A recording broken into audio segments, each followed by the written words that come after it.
আমরা বরকতি সময়ে একদিনই মাহফিলে বসলাম, যেই সময় স্পষ্টভাবে পয়গম্বর আরবি রাহমাতুল্লিল আলামিন বলেন, আসরের পর থেকে নিয়ে মাগরিবের আগ পর্যন্ত বান্দা যদি আল্লাহর কাছে দোয়া করে সাথে সাথে কবুল করবে।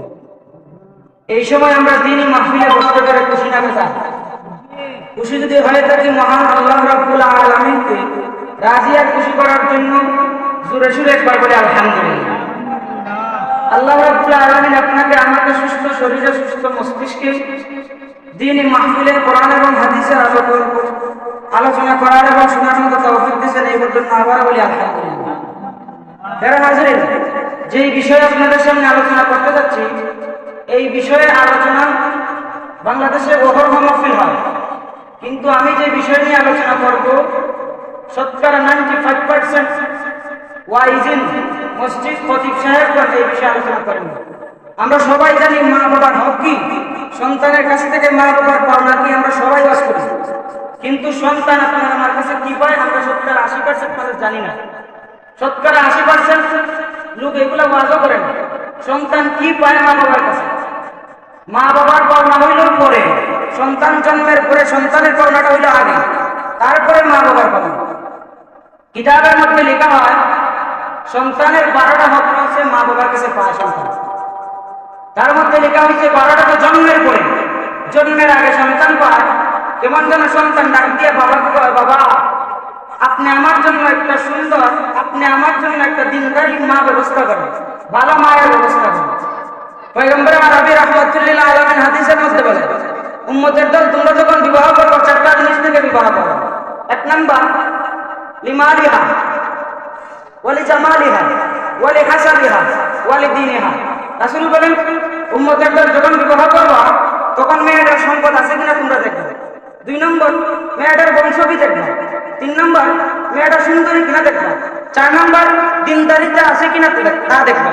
যদি দিনদারিতা হয় রাসূল বলেন ফাসফার বিজাতিদ দিন, তোমরা দিনকে প্রাধান্য দাও। এরা হাজির, সন্তান জন্মের আগে আপনাকে আমাকে আদেশ করতেছে, আব্বাজান আপনি যে বিবাহ করবা একটা দিনদারি মা আমার জন্য ব্যবস্থা করুন। কিতাবের মধ্যে লেখা হয় সন্তান জন্মের আগেই একটা আদেশ দিল বাবাকে দিনদারি মায়ের ব্যবস্থা করা। আপনি আমি কি করি? দিনদারি মাকে বিবাহ করি তো। এরা হাজির, এটা হলো জন্মের আগে মা বাবার কাছে সন্তান আবদার করছে। 2 নম্বর সন্তান ডাক দিয়া বোঝান আপনি আর মা যে পবিত্র একটা সম্পর্ক স্থাপন করবেন, তার মধ্যে একটা দোয়া আছে। হাদিসের মধ্যে দোয়া বানান রাসূল বলেন যে এই দোয়া যে আপনার সন্তান যেই কাজের দ্বারা জন্ম হয় এই কাজের সময় দোয়াটা করতে হবে।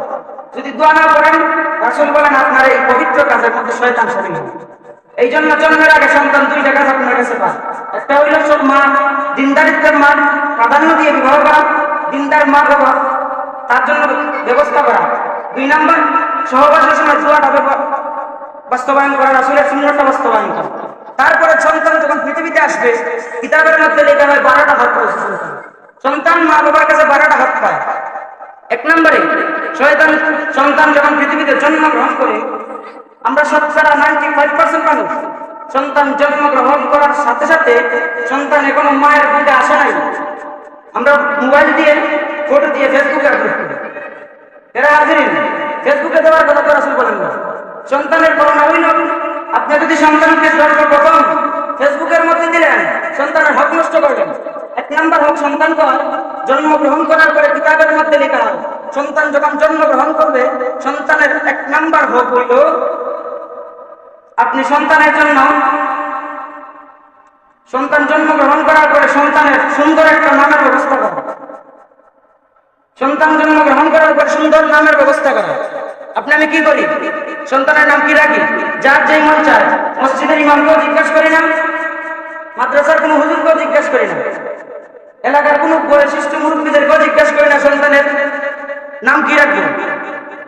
খলিফাতুল মুসলিমিন হযরত ওমর ফারুক রাদিয়াল্লাহু তাআলা আনহুর কাছে বাবা গিয়া নালিশ দাঁড় করে, ওগো খলিফাতুল মুসলিমিন হযরত ওমর, সন্তান যে আমার হক আমার আদেশ মানে না, আমার কথা পালন করে না।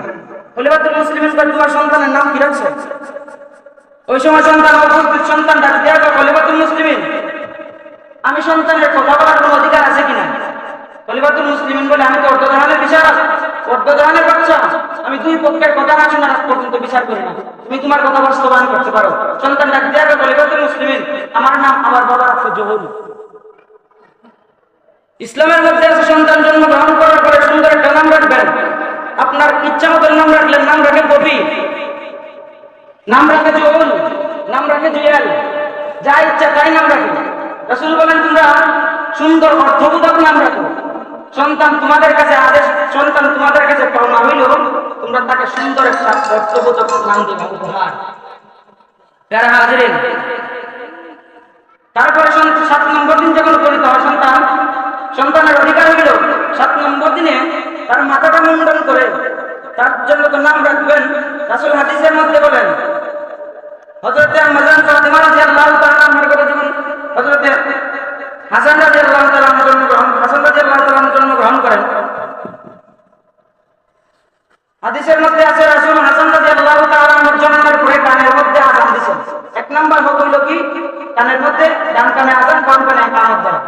দলিল, একজন সাহাবী বর্ণনা করেন, আমি রাসূল আকরাম সাল্লাল্লাহু আলাইহি ওয়াসাল্লামকে দেখলাম হযরত হাসান রাদিয়াল্লাহু তাআলা আনহুর কানে আযান দিলেন। কোন আযান? রাসূল বলেন, নামাজের জন্য মসজিদে যেই আযান দেওয়া হয় সেই আযান দিলেন। সন্তানের 1 নাম্বার হলো তার ডান কানে আযান, বাম কানে ইকামত দেওয়া। 2 নাম্বার, সন্তানের জন্য আমরা যারা দেখতে যাব তারা সন্তানের জন্য বরকতের দোয়া করা। 2 নাম্বার অধিকার সন্তানের জন্য বরকতের দোয়া করা। 3 নাম্বার অধিকার সন্তানের জন্য ভালো নামের ব্যবস্থা করা। যারা হাজিরিন, 4 নাম্বার অধিকার হইল সন্তানের যখন নাম রাখা শেষ, সন্তানের মাথা কামানোর উপরে যে চুলগুলা হয়, আরেক হাদিসের মধ্যে আছে, একজন সাহাবী বর্ণনা করেন, আমি রাসূল আকরাম সাল্লাল্লাহু আলাইহি ওয়াসাল্লামকে দেখলাম, উনি তার মেয়েকে বলতেছেন, মাথা কামানোর পরে যে চুলগুলা থাকে সেই চুলগুলাকে ওজন দিয়া তার সমপরিমাণ রূপা অথবা পয়সা 2 সপ্তাহ করে দাও। এটাও সন্তানের হক, আপনার কাছে পায়। 7 নম্বর দিন তার মাথা কামানোর পরে সন্তানের হক আদায় করা আপনার বাবার উপর দায়িত্ব। 5 নম্বর, সন্তানের হক হইল মাথা কামানোর পরে যখন শেষ, সন্তানকে আপনি ভালো তরবিয়ত শিক্ষা দেন। তরবিয়ত কিতাবের মধ্যে লেখা সবচাইতে বড় এবং গুরুত্বপূর্ণ তরবিয়ত হইল সন্তানকে নামাজ শিক্ষা দেন। হাদিসের মধ্যে, আরেক হাদিসের মধ্যে আছে, রাসূল আকরাম সাল্লাল্লাহু আলাইহি ওয়াসাল্লাম বলেন, 7 বছর যখন সন্তানের হয় তোমরা নামাজের আদেশ দাও।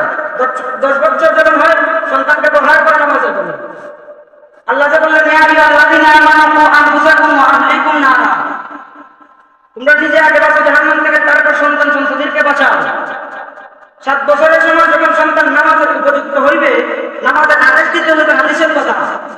তাহলে কোনো ব্যক্তি, যদি একটা উদাহরণ দিই, কোনো ব্যক্তি যেই কাজ জানে না, ওই ব্যক্তিকে যদি আপনি হঠাৎ করে বলেন আপনি এই কাজ করতে হবে, সেই ব্যক্তি পারবে।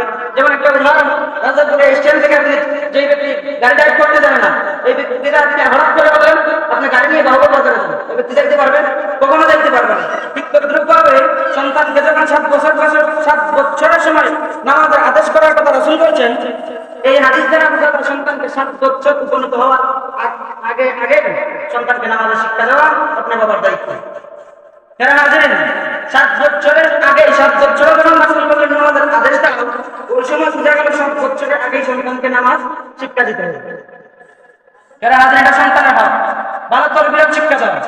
6 নম্বর, সন্তান আপনার কাছে বলেন ইসলামী শিক্ষায় সুশিক্ষিত করা। ইসলামী শিক্ষায় সুশিক্ষিত করা, সন্তানকে ইসলামের সব যাবতীয় হালাল হারাম শিক্ষা দেওয়া আপনার বাবার দায়িত্ব। আপনাদের সাথে